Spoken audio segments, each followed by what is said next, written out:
Mes pristatome laišką Lietuvai.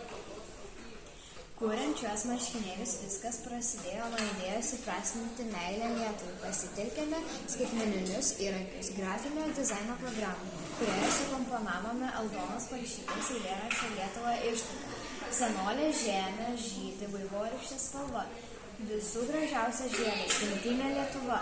Norėjosi, kad šie žodžiai būtų ne tik perskaitomi, bet ir jaučiami. Todėl kruopščiai parinkome šriftą, spalvas ir išdėstymą. Sukurtą dizainą perteikėme į termolipduko formą, kurį vėliau perkėlėme ant marškinėlių audinio. Šis kūrybinis procesas mums buvo ne tik techninis darbas.